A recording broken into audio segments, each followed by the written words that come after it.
to get stabilized. I filed for custody and finally managed to get 15 days. They are flying next week to my house. Although Susan did her best to object to my plea in court, I hired a good lawyer who presented my case well, and I got 15 days. Besides, my children are grown-ups now, and they were asked if they wanted to meet me and affirmed a yes. I know I can't compensate for the lost 12 years, but I wish to spend quality time with my children. As the time is nearing, I am feeling nervous and delighted at the same time. They are 17 and 15 now. I know teenagers are demanding these days. I hope that my children are not mean and toxic to the extreme. I don't know what story Susan has told them in the last 12 years, and should I tell them the truth about their mother? I don't know. Do you guys have any suggestions on this? How do I approach them? I'm super nervous and super excited. Update 1. Hi all, I have quite an update.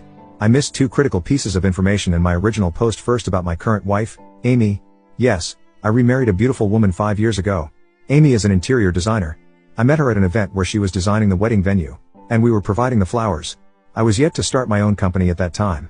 It wasn't love at first sight, but we vibed well. We kept meeting for such events in the next few months and became friends. She was a single mother of a 3-year-old daughter. The idea of starting the event management company was hers because she worked for one of the companies for many years and had the contacts and knowledge of the business. I partnered with her to launch the business.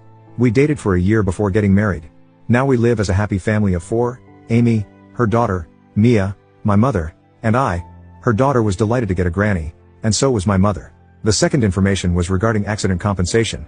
I was hit by a speeding truck, so ideally, I should have been compensated by the logistics company owning the truck, but at that time, the company got away with paying nothing by manipulating the facts about the accident and pinning the blame on me. I could not hire a good lawyer back then, so I didn't get a penny. You know how big companies work. They pay in bombs to their attorneys to save their backs.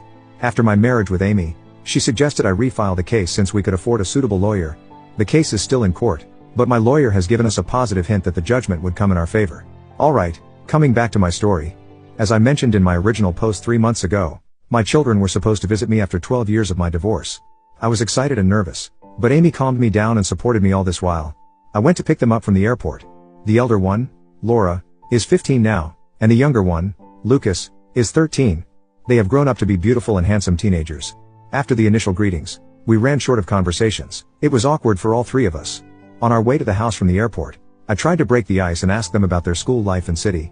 I deliberately skipped the conversation regarding their mother. They, too, didn't bring her up. The children were unusually silent, or maybe looking for an opportunity to plug into their earphones, like any other teenager. Upon reaching home, we were welcomed by Amy. The children looked shocked as if they didn't anticipate this coming. I don't know why Amy was a surprise to them, when her mother could live with another man within months of our divorce. Why can't I remarry? Amy had set up the guest room for the children. We had lunch together, and Amy laid out the vacation I'd managed